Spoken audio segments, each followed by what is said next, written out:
Now. On 105.9 FM and streaming worldwide on the WMAL app. O'Connor and Company.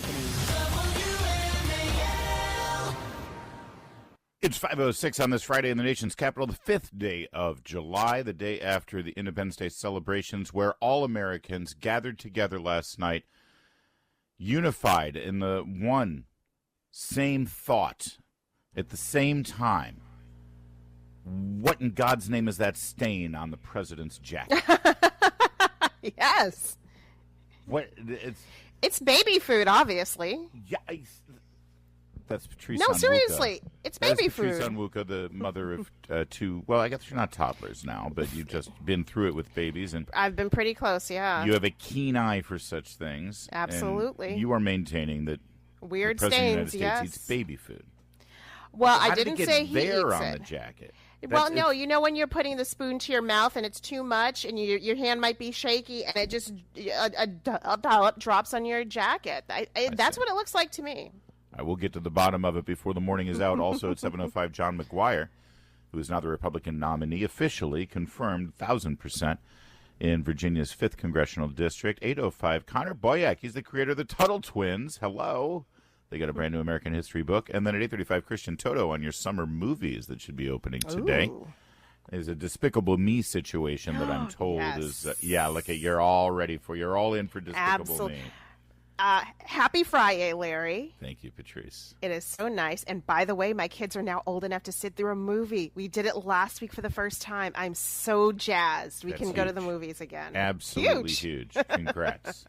That's great. No, I'm very excited about it. Fast and Furious is right around the corner for you. Oh, nice. Maybe not quite yet for the children, but They could see a kids movie. we had a holiday, and it was nice to have a holiday, and I think everybody enjoyed the holiday. Not just, obviously, from work or school or whatever it is you got to take a break from to acknowledge, recognize, and celebrate our nation's historic Declaration of Independence 248 years ago. We're almost at the, what's it called, a bicentennial? They haven't decided what to call the 250-year anniversary yet. Okay.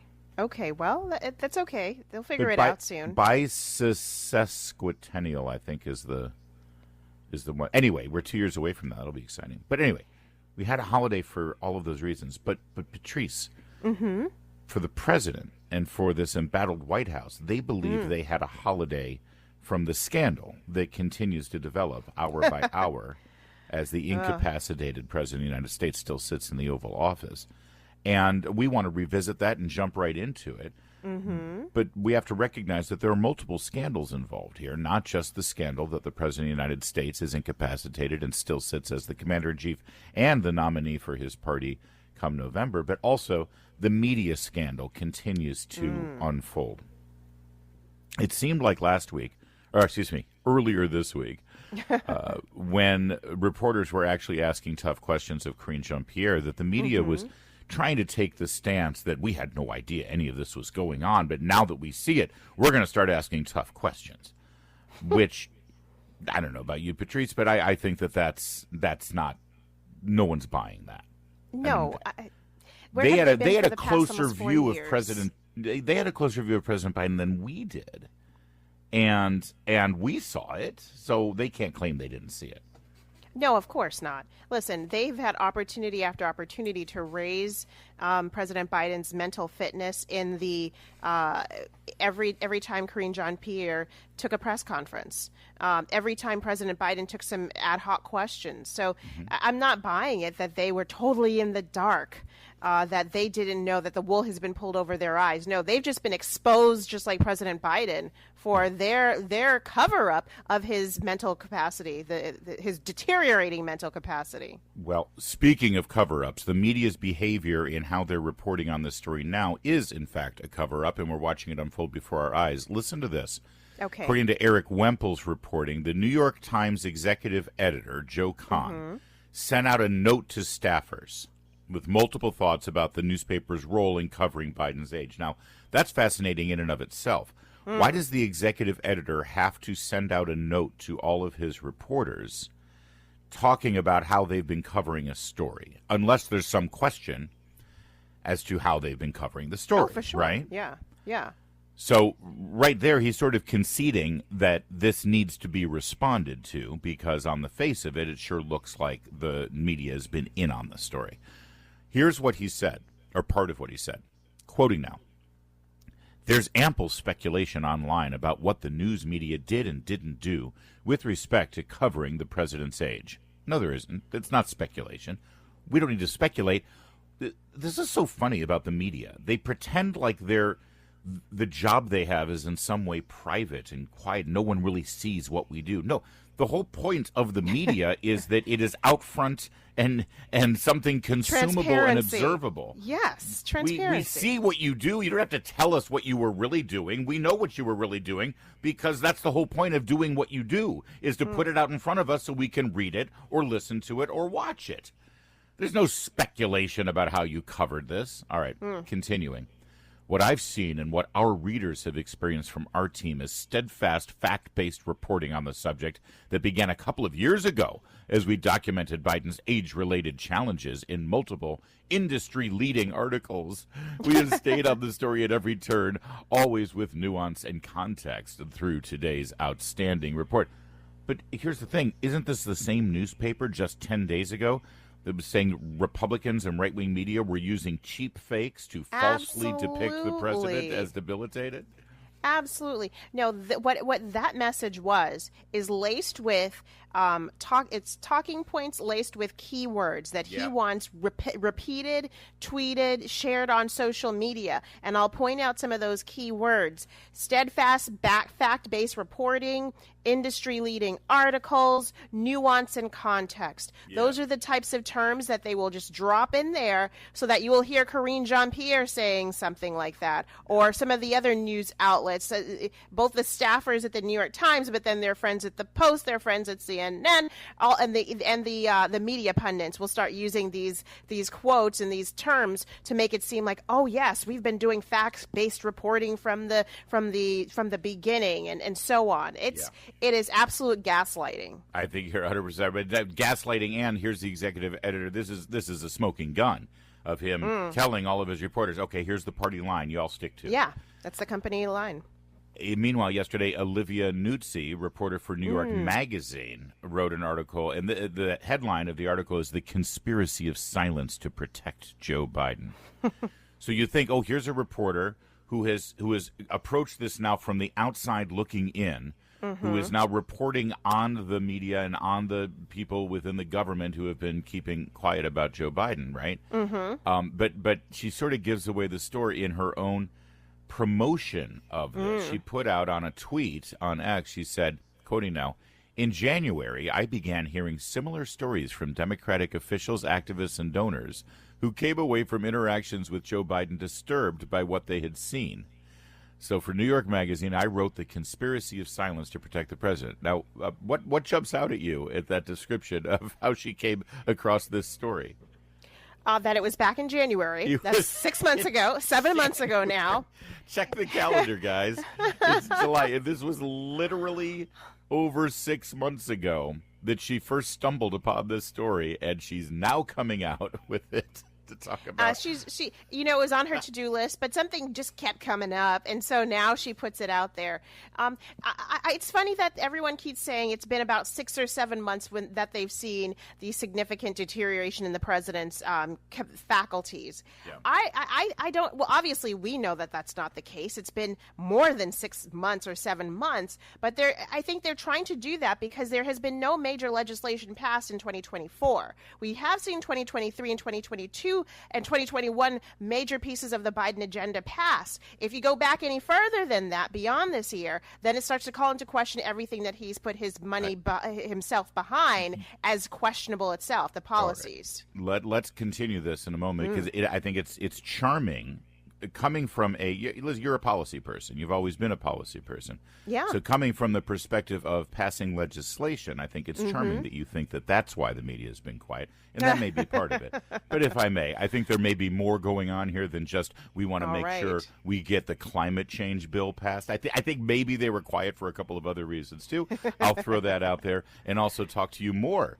more about Olivia Nuzzi's now revealed conspiracy of silence to protect Joe Biden and how she's in on it. That's all coming up in a moment. First, though, it's 5:15 to... Hey, it's Chris Plant. Find out what the media don't want you to know. Coming up this morning at 9, right here on WMAL. Patrice, Onwuka, it could very well be that the media was silent during the first couple of years of the Biden administration over what they saw as a clear deterioration of his mental abilities. We've seen it coming. We saw it during the 2020 campaign. That's when they floated the lie, the cover-up. They participated in the cover-up in the campaign by saying, well, he's had a lifelong stutter. And we pulled out these clips of him from the 70s and the 80s and the 90s and the 2000s. For God's sake, he was vice president for 8 years. Yes. And no one ever said anything or saw anything about a stutter, saw him display any kind of stutter.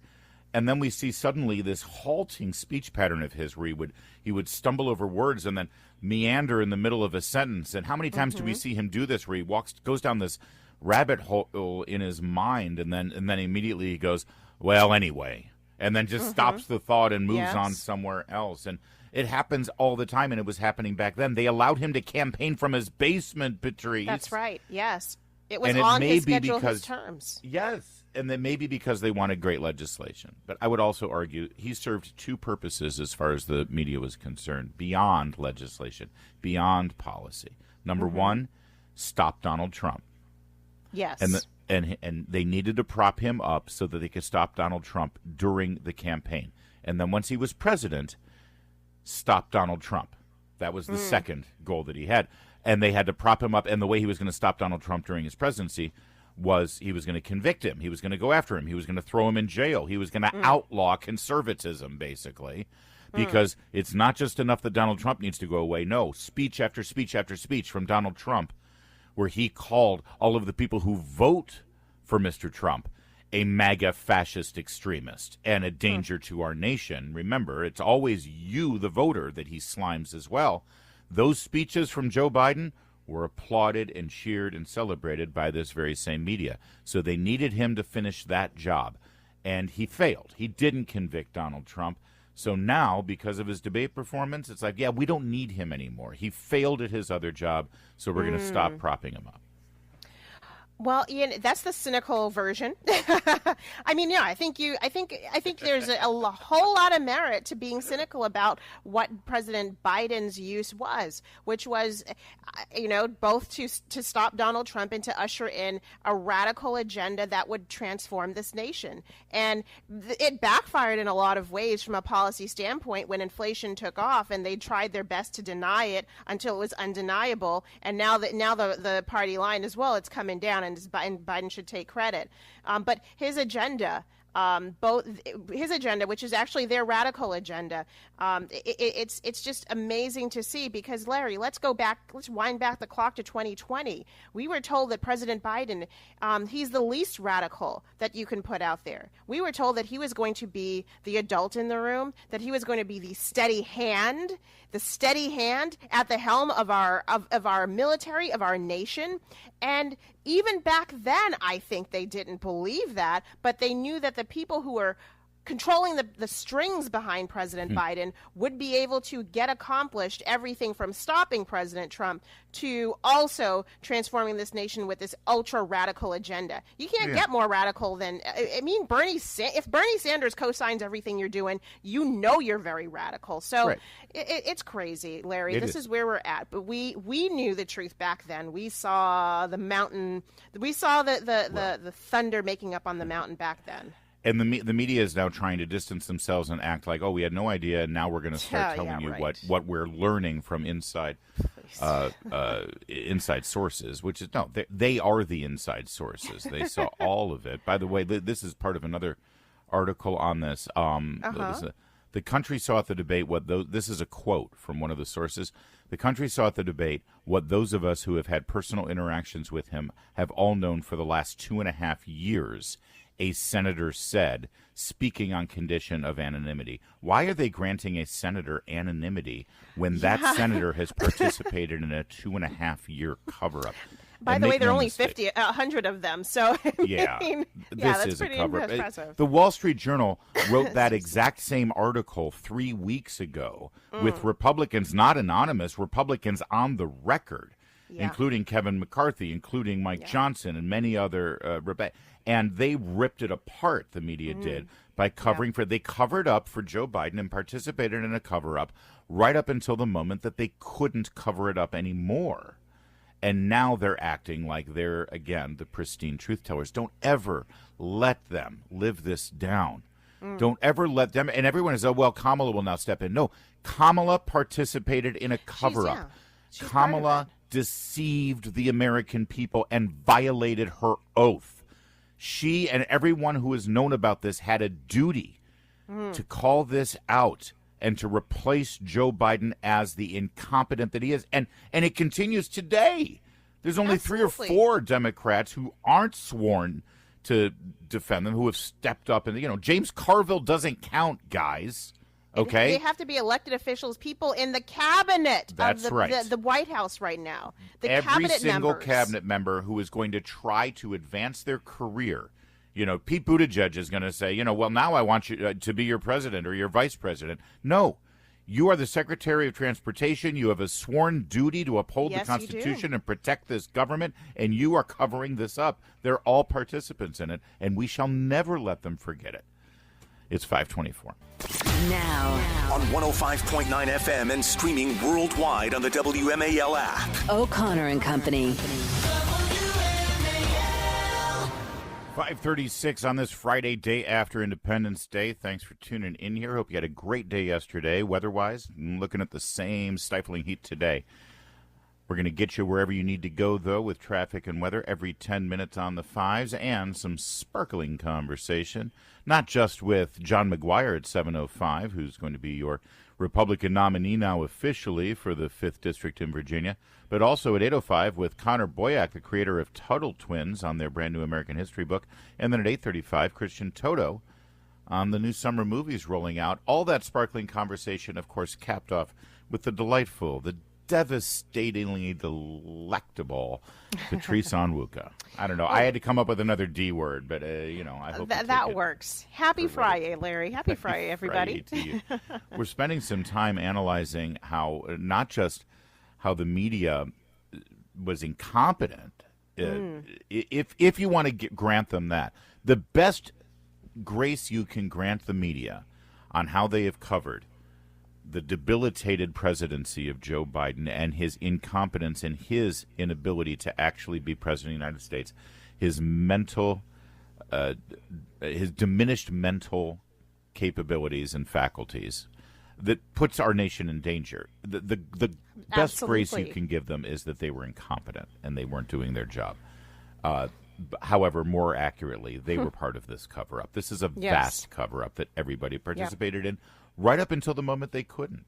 And they couldn't after 90 minutes of seeing Joe Biden before our very eyes. Well, they must have been hamstringed, because I can't understand any other reason why they wouldn't go after a potentially Pulitzer-winning story if you could expose the president's declining mental faculties. Well, but, because it helps that's just Trump. me. Because it helps Trump. That's why. That's deranged. That's why. And again, when I say the media, I'm talking about the corporate-owned legacy left-wing media with all the brand names on them. You know, the CNNs and the ABCs and the NBCs and the Washington Post and New York Times. There have been other writers who have been writing about this that have been painted by totalitarian organizations like Media Matters for America as right-wing propaganda hoping to prop up the fascist regime of Donald Trump. They've been writing about it. They don't get awards, though. No, the awards go to Jake Tapper for doing the bidding of the elites and of the party that he works for. All right, so that brings us to the Washington Post yesterday, because now they're all in. Now they're, we've got to jump in. This is Wednesday, actually. Headline on the Washington Post op-ed page: What if Biden spoke these words? And the editorial board, literally, Patrice, they wrote the speech that they're begging Joe Biden to give now and published it in the newspaper.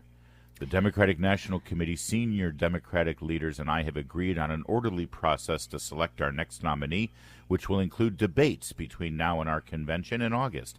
My Vice President Kamala Harris has graciously and courageously agreed to participate. Yeah, I bet she has. Though Democratic primary voters cannot be included at this late date, their delegates will make the final choice.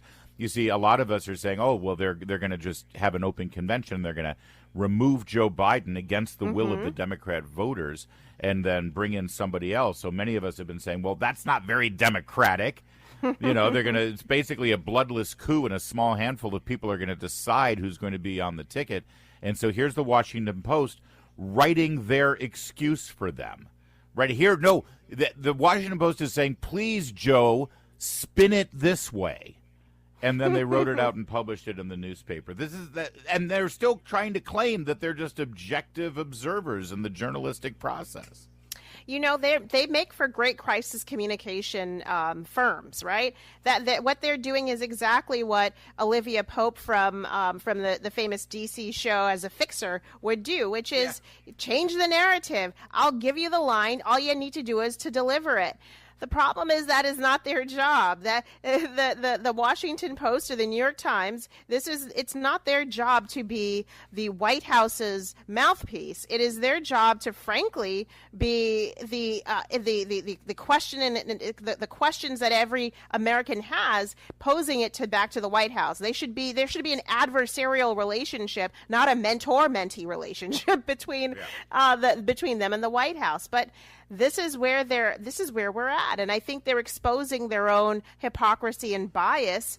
I mean, as though everybody didn't know that they were biased before, but it's even more blatant now. Right, but again, well beyond bias. Participants in the cover-up, they saw it. Olivia Nunzi in her New York Magazine said, "Oh yeah, I saw that. I've been hearing about this since January. Where's the article? Where's the write-up? Where's the about question? It? Yeah. And this Washington Post editorial, where they write the speech that they think Joe Biden should give to sort of pave the way for his transition off the ticket, and sort of the spin to the American people about how what they're doing is really all about freedom and democracy. So you voters just keep your mouth shut and let we few decide who your next president will be, and not give you a choice. But there's something else, obviously, that you need to take away from this Washington Post editorial, and that is this. They want him gone too.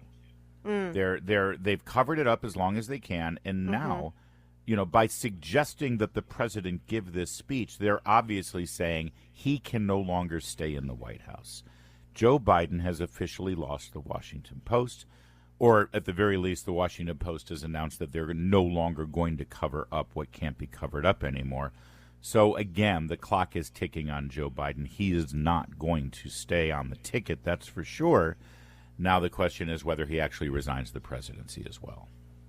You know, it's interesting. A speech like this, you might expect an opinion columnist to say, here's what I want the president to say during the State of the Union for 2024. Here's what the American people want to hear.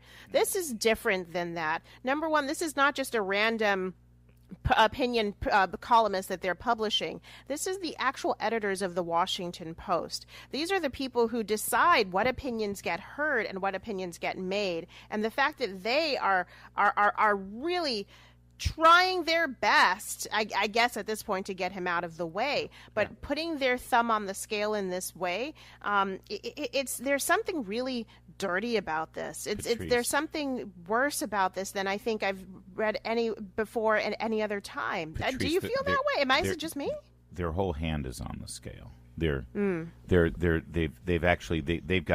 stepping up. They're doing jumping jacks on the scale. They've actually moved an entire 8-ton elephant onto the scale. There's no thumb anymore, and they're not even trying to hide it. It's 5:44. You'll remember a report from the New York Times, ironically, that Assistant Secretary of Health, Admiral Rachel Levine, this guy, Richard Levine, doesn't even just cosplay as a woman, but also as a Navy admiral, had pushed the Health and Human Services Department to have no age limits, have their policy be no age limits on surgeries, and that would be our position, the American position for the World Professional Association of Transgender Health, that's WPATH, clinical guidelines. Now, the story had multiple anonymous sources, and there were emails, I think, that they had seen, where Rachel Levine is advocating to remove any kind of limits for minors to have transgender surgeries. The White House has pushed back on this, and they claim that that the policy of the Biden administration is to oppose what's called gender-affirming surgery for minors. They've actually issued a statement to the Times, which is the first time they've put out an explicit statement on this subject. And of course, they grandstand. We're coming off Pride Month here, Patrice. Yes, we and are. They grandstand all the time about how supportive they are of the transgender community, as they call themselves. And this is a clear repudiation of what has been reported as this Rachel Levine's position, what this person has been pushing. So I guess the question is what exactly is the policy? Can you show us a written policy of what we're doing?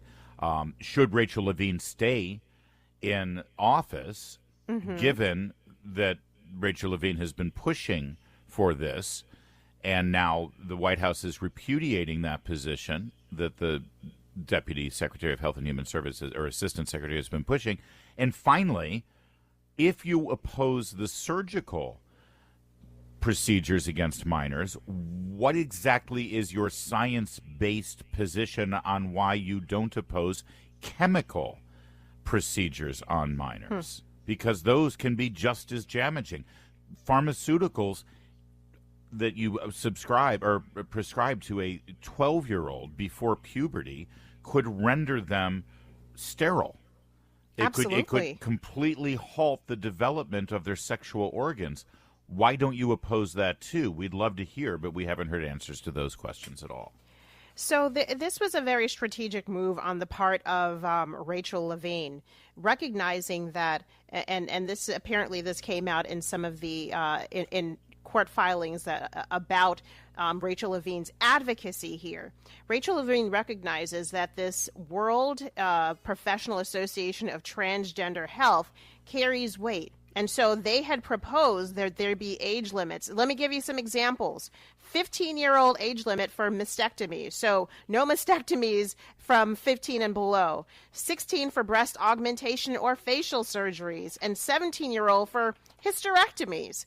So you have to be those ages before any of those types of very damaging, disfiguring surgeries, reproductive killing surgeries could take place. Rachel Levine said, oh, no.